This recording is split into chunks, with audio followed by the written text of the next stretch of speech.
Hello and welcome once again to Wars Going On. I'm Arcturus and we are here on the Forerunners server to bring you the latest in what's going on in Watcher of Realms. As ever, I'm joined by Sebastian Keynes, and today we're also joined by Mystical. This is a community-based podcast, so please do remember to like and subscribe and get involved down in the comments section because it really does help the algorithm grow the channel. Today we are going to be having a look at a number of things, which have, some of which have dropped into the games recently, some of the topics which have been pressing the community in terms of what's the things that are going on, and just talk about some of the new heroes who have popped up. So there hasn't been a patch. Hasn't been a patch for Forerunners. It's for 2 weeks now. So that's, I think, possibly the longest we've been without a patch on Forerunners for a while. But we have had a couple of new heroes land. So we've had obviously the new Kitsune and Rygar. So we've had Yuri and Rygar appear, and it seems to be that the opinions of this guy are a little bit mixed. Well, hello again, everybody. I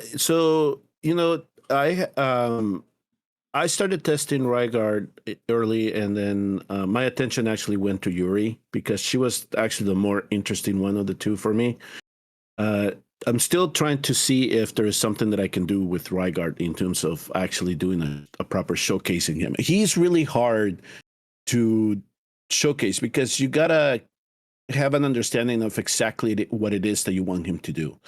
Do you want him to behave kind of like an elder? So, you would put him like in a very tanky set and just take his CC to do what you need him to do, or do you want to build him straight DPS? So, to me, that's exactly what they did when they introduced Rygar and to add it to the Nightmare Council. I think that you can make a comparison here that this is just like the Elder King Hearts combination, right? Where you're going to have one of the lords that's a little bit more of a DPS than the other one, which is a protector. And in his situation, I think that the other thing that is different from him and Toreador is his lord skill. Whereas Toreador affords you more basic attack hits, he actually affords you more damage, but he has to ult. So you got to make sure you build him with Rage Regen so you can come back to this as quickly as you can. So in long battles like Semra, then you can optimize this skill.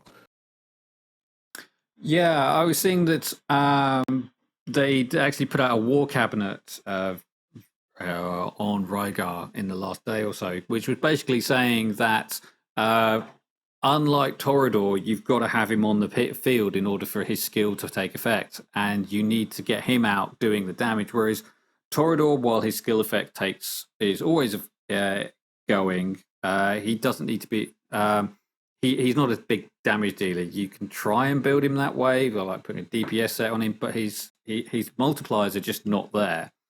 And I would say that his stuns are inconsistent, even with his exclusive gear and lots of attack speed. I can't get the stuns out of him to make him a primary or even a reliable secondary stunner in Semra. So I'd much prefer to have someone else doing that role.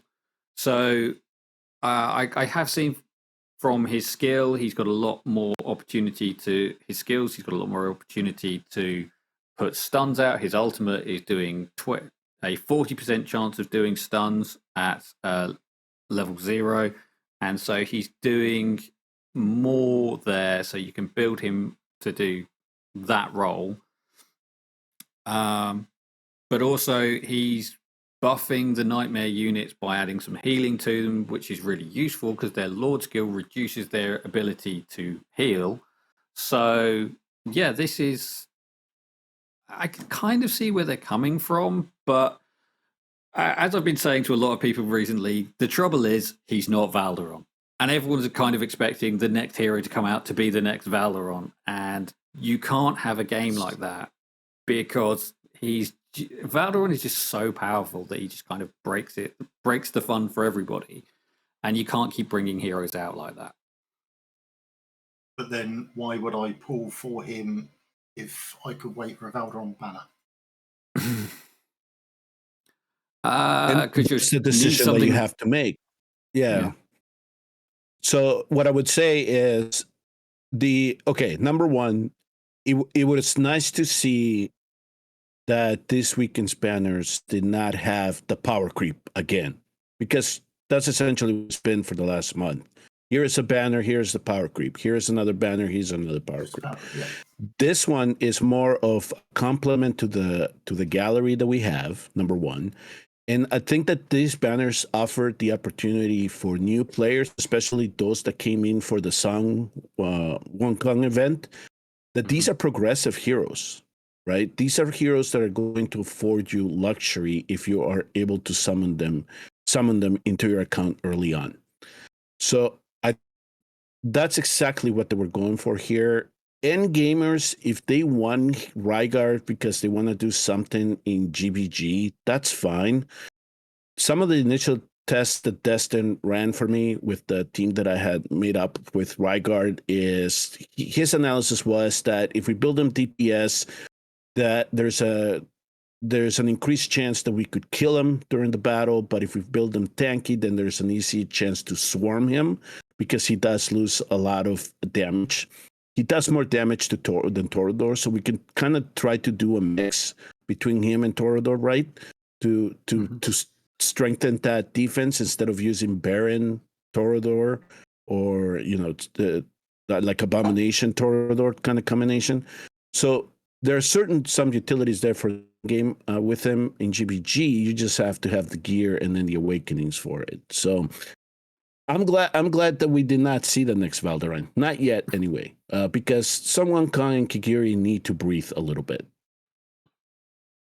Well, they did say, didn't they, in the Dev Insights, that someone asked if they were going to nerf Ingrid and Pope because of the power creep. They said no, because we've got heroes coming along in line with that power standard and the new faction. And that's always natural for a gacha game. Yeah, I think the specific wording of the Dev Insights was that they'd noticed the trend of Praetus and Ingrid dominating Arena, and they were going to introduce heroes to counter that.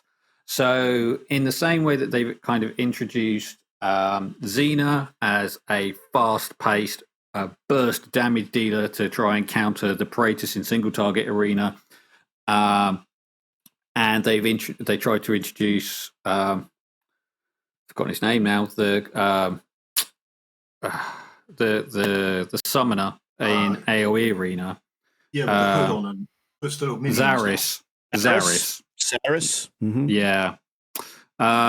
They've tried to introduce characters like that who kind of counteract these people because they've got very low deployment costs. So both the initial deployment cost for them is very low, and they come out, they do a big attack, and that gives you time to build up your team with something else. But the trouble is that they just then end up getting brought into these big power teams as well.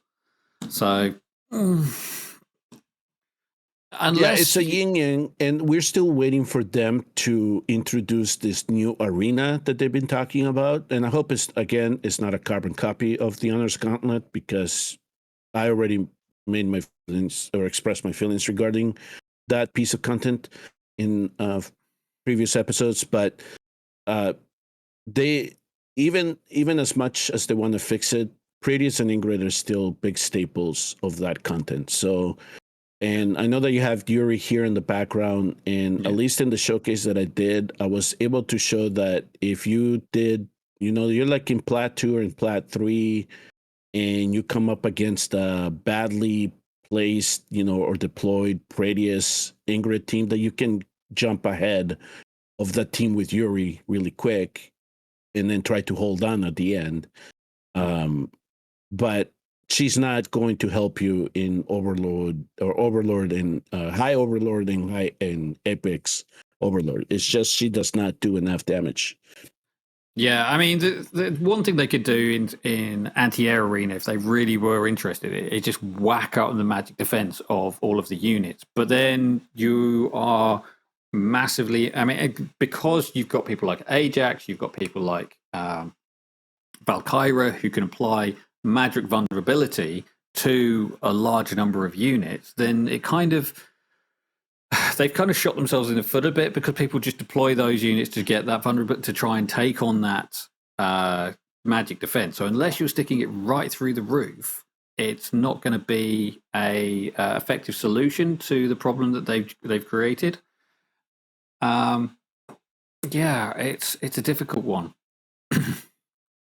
Now Yuri's, I think, are going to be an interesting one. I mean, that attack range really suggests that there's going to be something coming up where that attack range is going to be interesting.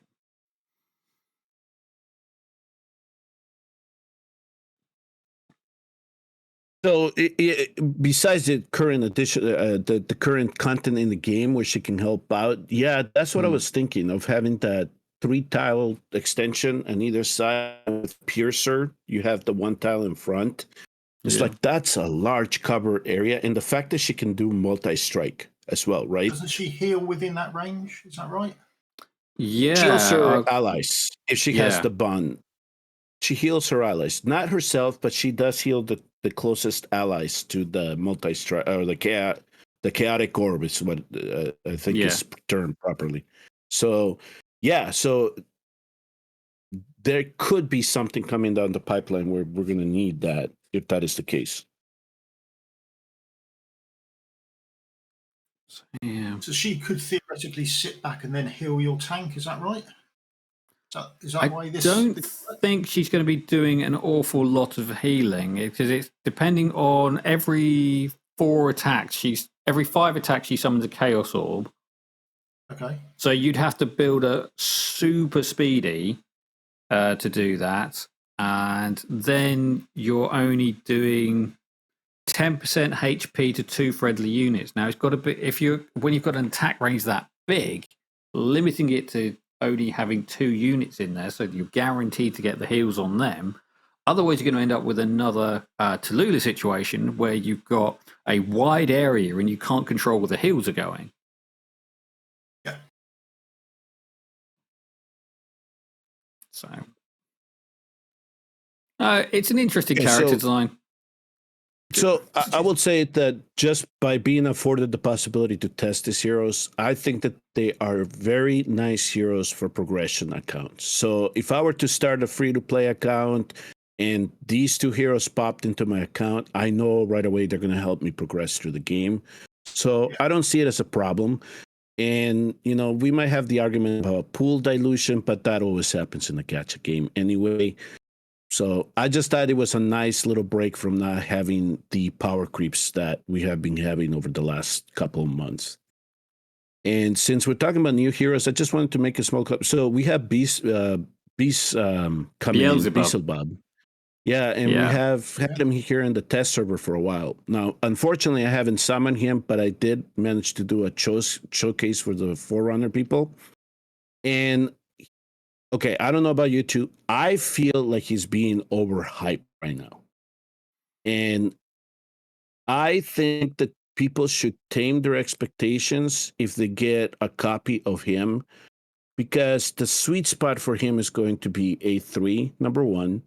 His artifact is going to help if you have it fully leveled, or get it to at least plus 19.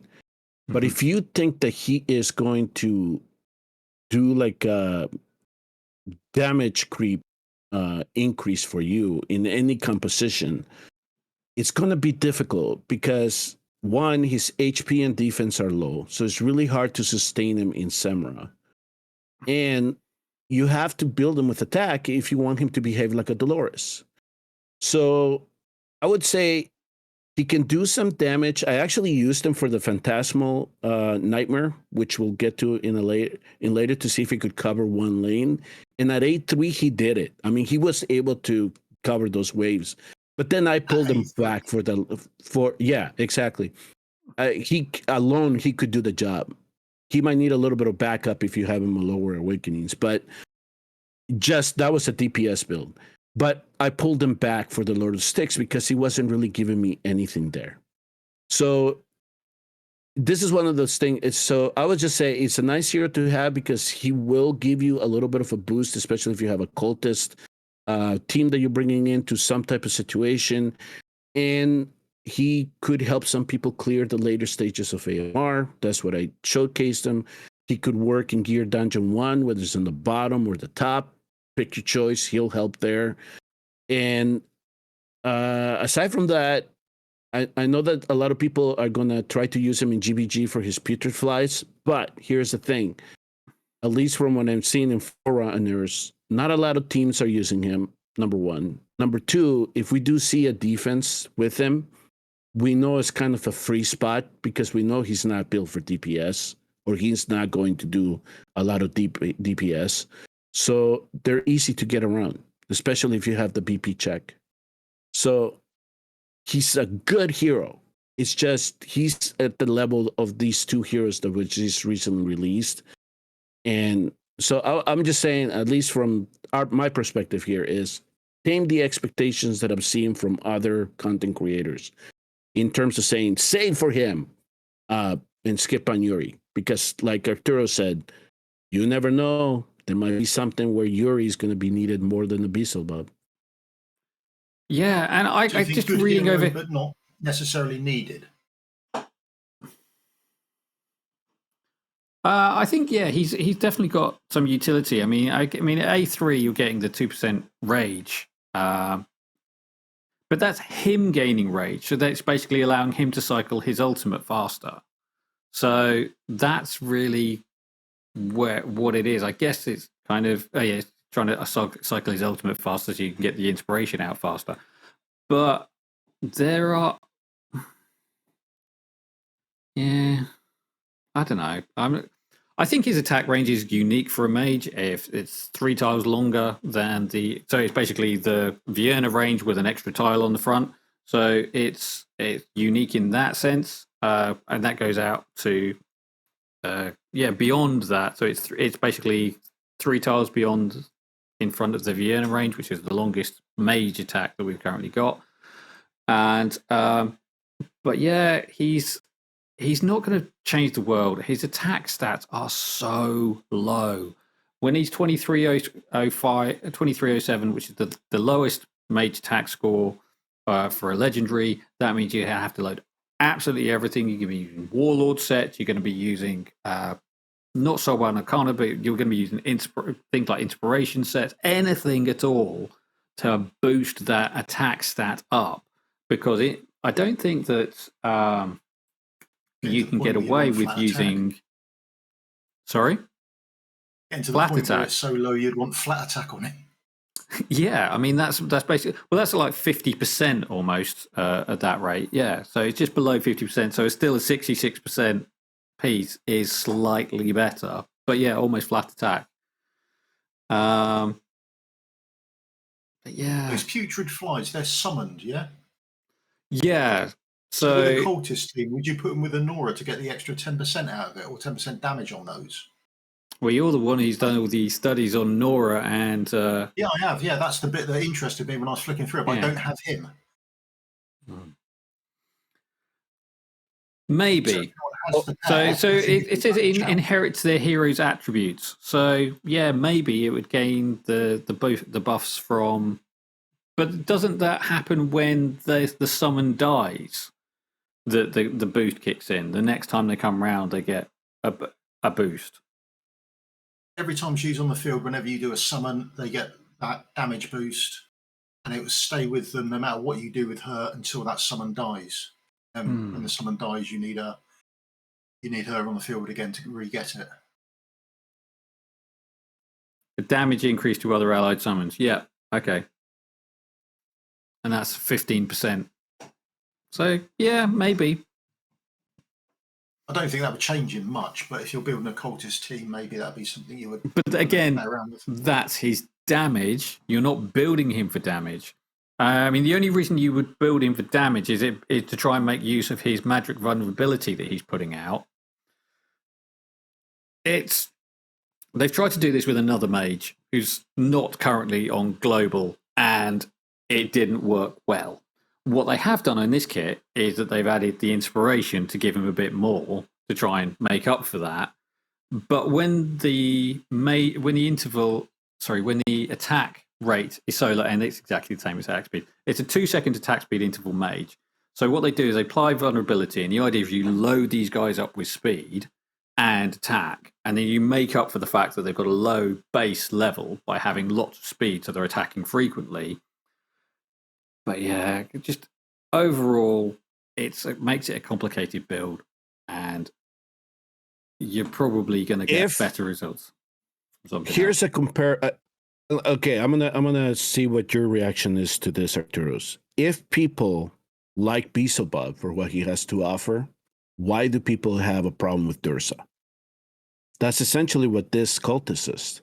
He's a support mage, similar to what a Dursa can do for the chaotic faction. So that's the way that I like to think about this particular mage. And I already seen posts on my guild chat or Dragon Slayers #1 of how people are thinking about using Beelzebub, but if they can make him survive that 6-7 Overlord stack in Semra, I'd be impressed. Yeah. But if he dies, you're not going to get what you need out of him. Yeah, I think people will be disappointed if they're trying to do things like that. Again, he's got a very low health pool. It's like 9,300. So that's, again, so if you're trying to build it for Semra, you need to build it with both HP and attack speed. You're into the realms of god tier gear. Now, I understand that a lot of the guys in the top ranked guilds on global do have incredible gear, but you are going to be needing gold rolls on every single piece as a minimum to try and do what they're trying to do.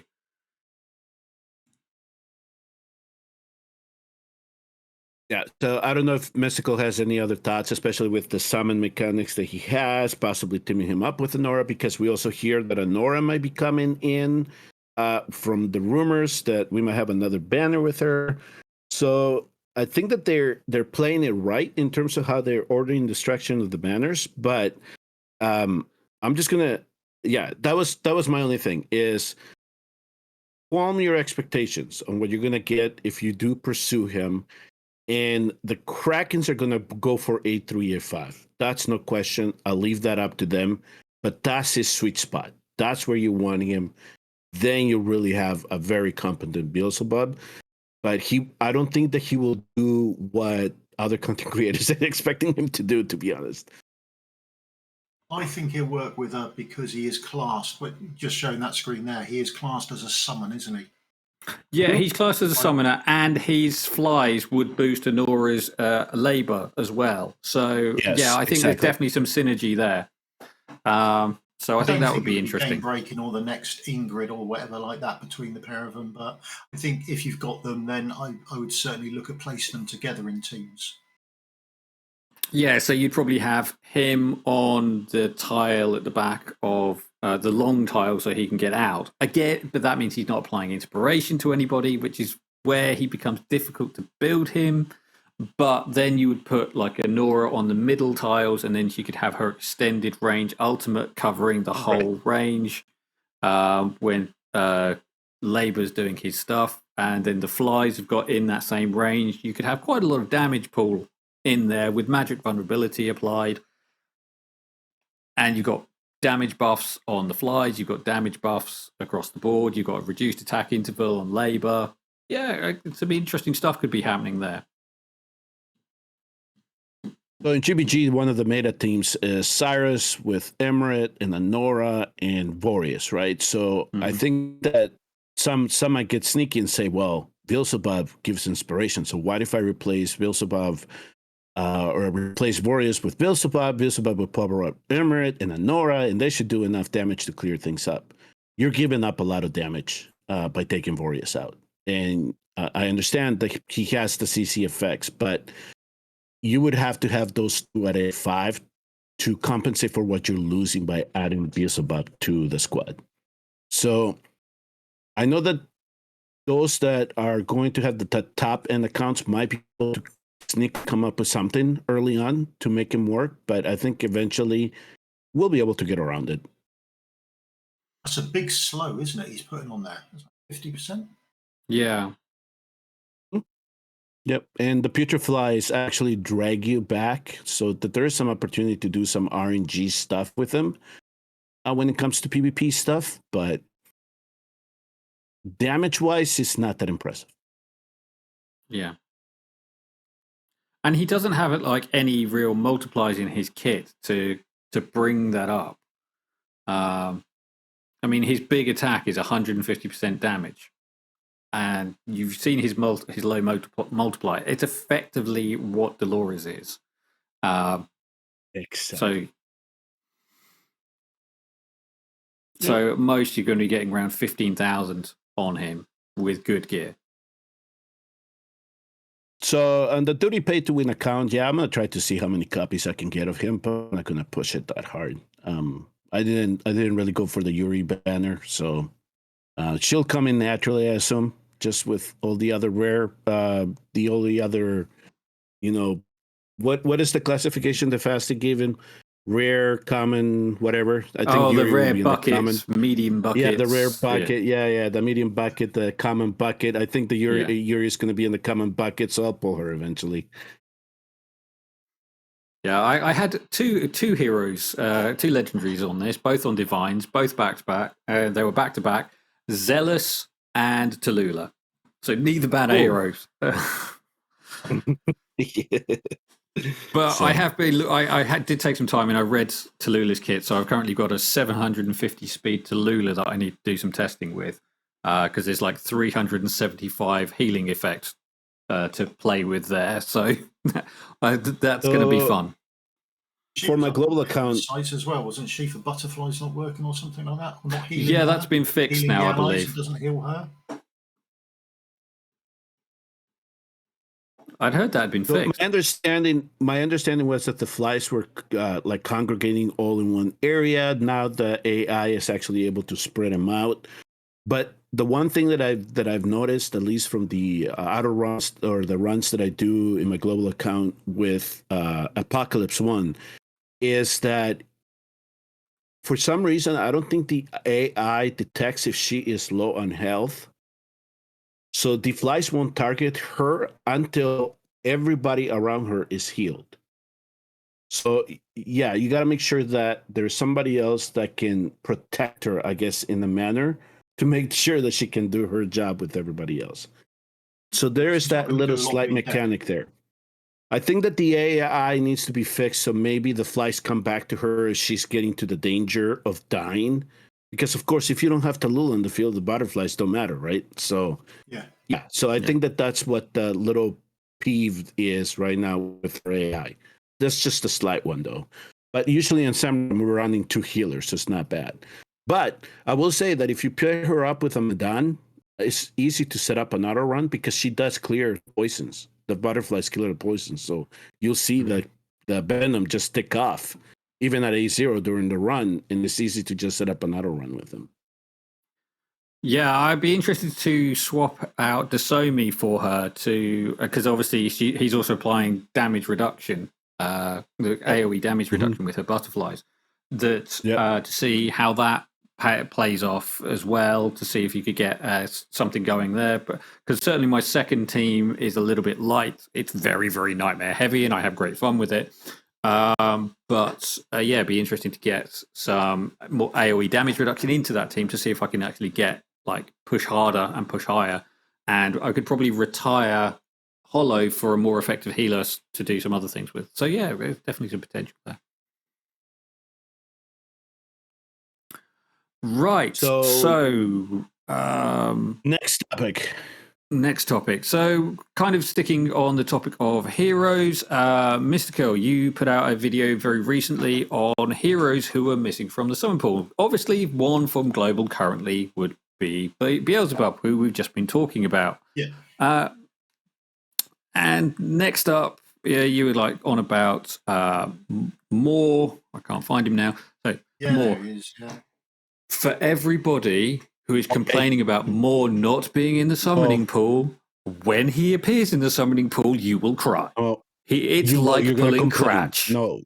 Why? Why are you doing this, Mystical? Why are you doing this to the global people? No, leave him out of it. I don't care. I don't care if he's not in it. We don't need him for BP affiliation for a Demon Soldiers. No, keep him off my banners. No, I don't want him. See, I mean, they haven't said they're going to change it or do anything with either. So, the only answer or response out of all of it was just check game announcements. Well, that wasn't really an answer as to why you haven't done it with some of the others, but there you go. That's the answer you get. It's like pulling Cratch, Nazor combined. I mean, that's what Moore is. I mean, he has no value to a team. His job is, I mean, at least they fixed the bug where he doesn't kill himself anymore when he uses his ultimate, because then he was completely useless. Now he's usable in very, very niche scenarios in fighter promotion raids, but I think we've all got enough heroes that can do that now. So yeah. I think he's just there, isn't he, to boost BP, and that's about it.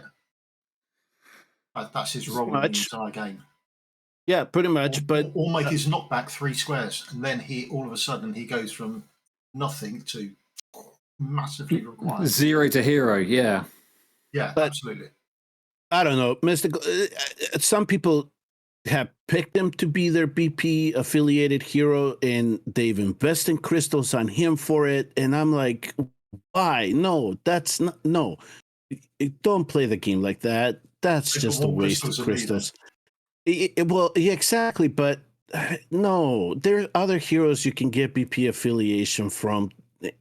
I don't miss him. No, he can stay off the global summoning pool for as long as he wants to, because he's the bane of the existence on Forerunner server. Yeah, you're gonna hit pity. You're gonna hit pity on the 15x banner that you want, and boom, here comes Ma. No, that's not a nice. Mine's A3. A5. Oh. Yeah, well, you've been playing for a while, so mine is A4. That's, but I'm not skilling him to get the BP. No, there's no way. I think I put one skill crystal into him when I thought, there's a way I can use him somewhere, and then Gear Dungeon 2 came out and the knockback was useless. So yeah, I didn't progress with that idea. I'm more on the Karosa bandwagon right now to try to fix her and then get her into global, because I kind of do like the look of her, but they need to do something with her kit so she actually helps out. I think if they made her range so she had like a Vienna range rather than the support mage range, then she might be more usable. Again, she's a 2-second attack interval hero, but she at least has damage multipliers. Sorry, attack multipliers. Yes. Yeah, so, similar stats to Beelzebub, but her skills do increase. So she goes up to 6% 5 times, so she gets a 30% damage increase. You wouldn't run her without a Lord. And then you get enemies into every 8 attacks. She's sticking out this realm, and that's putting out AoE magic vulnerability of 60%. Sorry, I always get this bit wrong. 20% magic vulnerability AoE effect. Then heroes in that are then getting a 60% AoE attack in that field, and her ultimate then boosts her attack by another 50%. So she's got multipliers to bring her attack up to where you would expect it to be. You'd run her with a Lord, so that's again another 10 to 15% on top of her stats, and that's kind of what her role is. I've had some fun with her, running her alongside a lot of other mages. Great fun with a fast Shamir, because he's like slowing them down. She's putting vulnerability, making them weaker for him to do more damage. Yes, you can have some great fun on big tanky targets with those two paired together. Because of her look, she doesn't really strike me as a cultist, so I would add a Watchguard designation to her, So you can team her up with somebody like Ingrid, if you have her, just to add a little bit of a boost in terms of mages for that faction, unless they have something else down the pipeline that I don't know about. Yeah, well, they keep talking about this secret society faction that they made very loose reference to on a couple of occasions, but there's nothing in, not even a. I don't think I've seen a logo for them from when the leaks were available of what that even looks like. So we don't know what's coming, but they do keep making reference to this secret society, and Hollow's going to be a member, and someone else is going to be a member, and maybe Carosa could be a member, but yeah, we'll see. So what other hero? Numeria is the other one that we haven't seen for in yeah. Numeria, the poison exploder. So you need to be running her with a full poison team. So that's a Queen of Blade. No, sorry, the what's her name? Sorry, Araka team running with maybe Dahlia as well to get more poisons out there, and then you're racking up all these poisons, and then you have Numeria come in. She runs her ultimate, and then she's making all of these things explode. So, yeah, that's her job. She gets this toxic surge going, and she makes it explode. She doesn't actually inflict poison herself, which is the weirdest part of her kit. But yeah, she makes poison stacks explode on the enemies, and so you want to get as many different sources of poison onto her, so you can get the stacks as high as possible, so that she does her ult. She does this and causes the poison stacks to explode and does lots of damage. So the rumor was that she was going to get a bond skill with Iobar? Is that why they're holding her back? Because I thought it was most that Apple update that kind of threw a monkey wrench in the banner schedule for the global. Yeah, the banner schedule went a bit Pete Tong, didn't it, during that that no update phase for a while, and brought heroes out. I didn't know if the Iobar bond skill was it was actually a rumor or was something that the leakers picked up when they were able to I think get to the data. I think it's just people thinking that they've got a similar look, because she's got this fan of spikes and he's got his fan of swords, and they thought they were a similar look. But basically, Ivar kills her, bow in hand, embodying the Forest Wrath, killed her. Oh. Not the greatest love story ever. I mean, you've got like Vienna and Silas, and they're the star-crossed lovers who have this really fiery relationship, and they're like killing each other and reanimating one another in this constant love battle, love-hate relationship thing going on. Fair enough. It's a bit weird, but go for it. You've got arrogance and lust, which are what they are, and we've got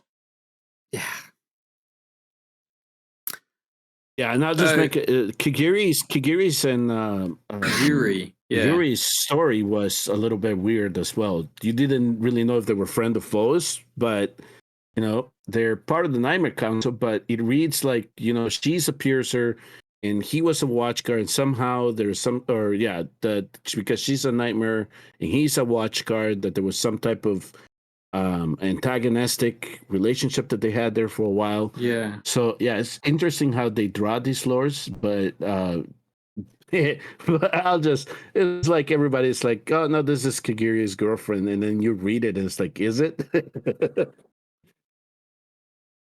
Yeah, well, it's true that Kagiri that's what makes dark fantasy. That's what makes dark fantasy games fun at times. So yeah. Okay. So, what other hero mystical were you wondering about? Abizu was the other one on your list. But I mean, she is in the Ancient Summon Pool. If you do check the global Ancient Summon Pool, Abizu is listed there. But it's only in the Ancient Summon Pool. So that's a little bit frustrating. And I understand why people are gutted about that. But Wait, what am I missing here with him or her? Yeah, whatever. So she was out on Global as a fusion. You could all get her, absolutely no issues whatsoever. But if you're new to the game, then she's not in the normal summoning pool. She's in the ancient summoning pool. And we have her in foreign runners. She's able to be good with the rare she's in our normal crystals. summoning pool, no issues whatsoever. Oh, Yeah, she wasn't for a while. She has now appeared, but yeah, there was a period where she wasn't in this pool. I see. Okay, all right. So All right. there I she see is. what you're So getting. there she is now. But yeah, she wasn't for a so while, she- but she's she's new now. really global. accounts. Oh, for young okay. accounts, she's absolutely fantastic, isn't she? Yes. Okay, all right. But And, Crowder, Helga are now in global, right? And is there another one in Forerunners that is not in Philippa global? was the only other one, and my cares? comment on Philippa is she's She's a had a sketchy terrible history. marksman, but she's a fantastic 12-cost mage.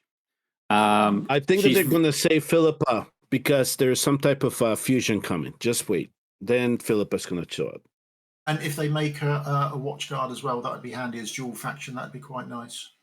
Well, you keep going about Solely on the Watchguard grounds. marksmen, but there are loads of Watchguard marksmen. You've got Idril for one, you've got Allura, you've got Brienne, and you've got Lucius. You've technically got Cratch if you want to pull him out of the dust balls. So there's plenty of marksmen there for the Watchguard.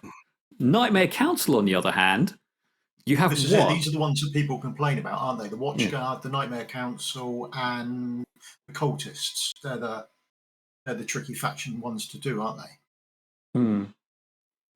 Yeah, the cultist does not have a marksman, but do they need one? I don't know.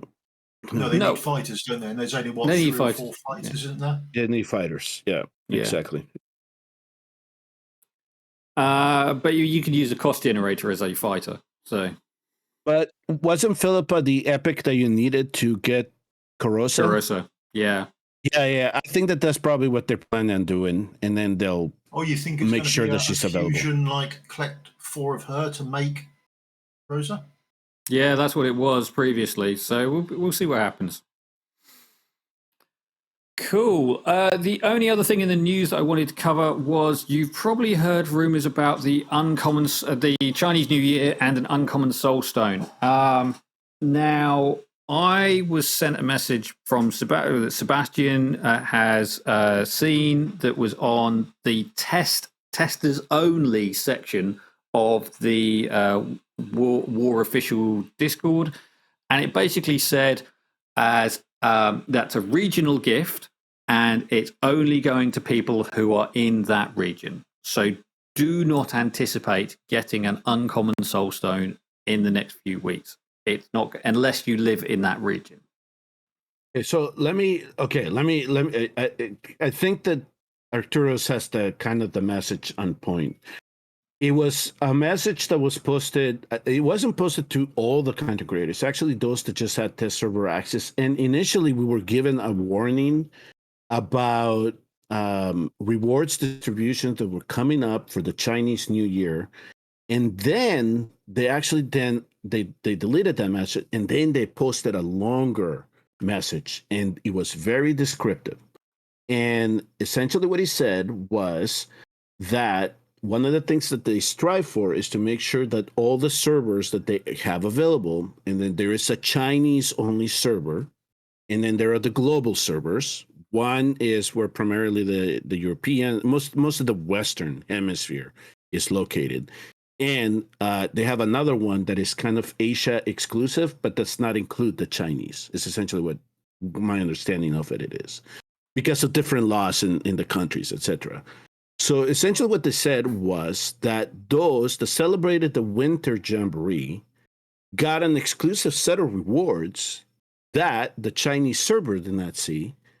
And to them, the Chinese New Year is essentially their Winter Jamboree, right? Okay. And so they said they're going to get select distribution of rewards that we might not see on our end.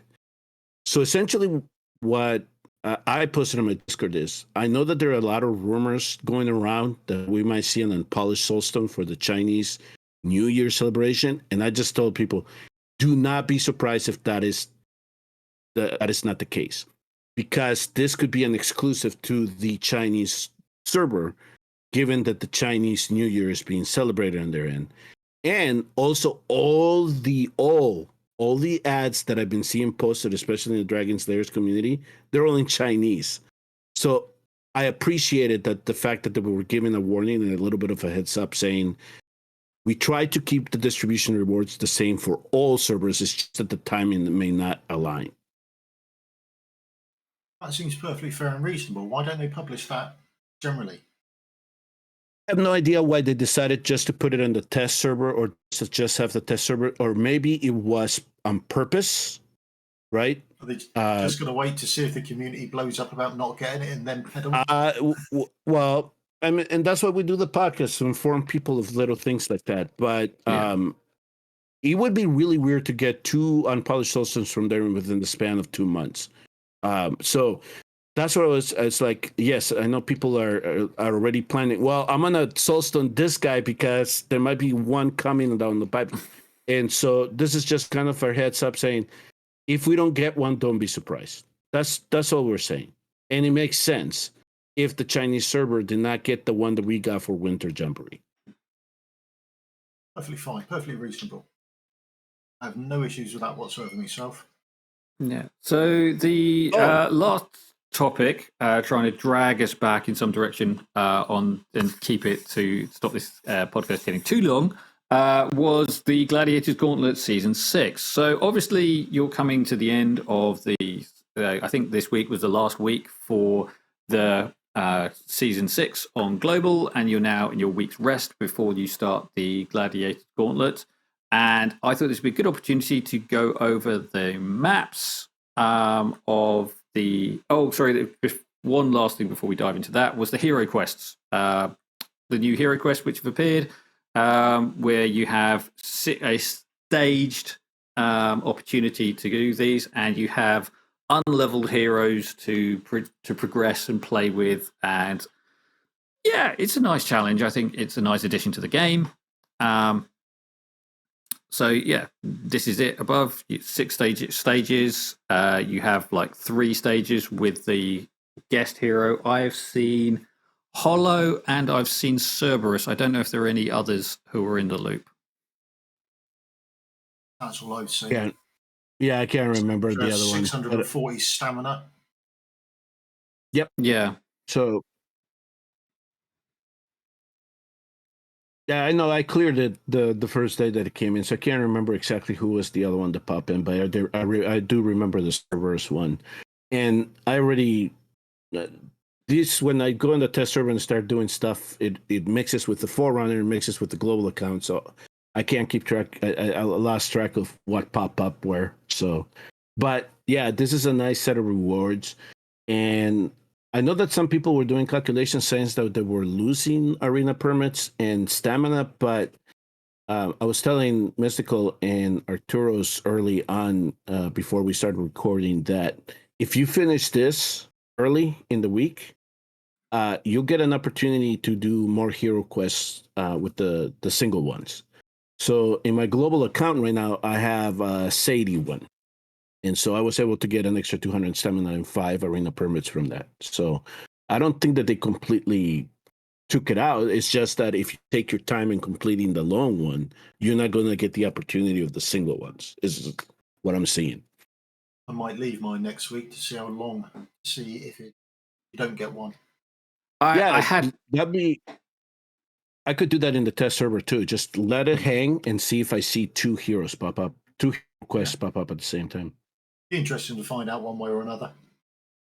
Yeah, it was interesting. I had actually missed that it was over a period of 5 days. I assumed it when it cropped up, it was the same 24-hour deal, and I just blitzed through it, assuming that was what I had to do. But yeah, and I do seem to recall that I did get a lot of heroes that week, so maybe that's it. Maybe you do it early, you get more heroes, and they have been kind of suggesting that that's kind of a thing. Okay, sorry. That was out of sequence. So that was the last thing on that.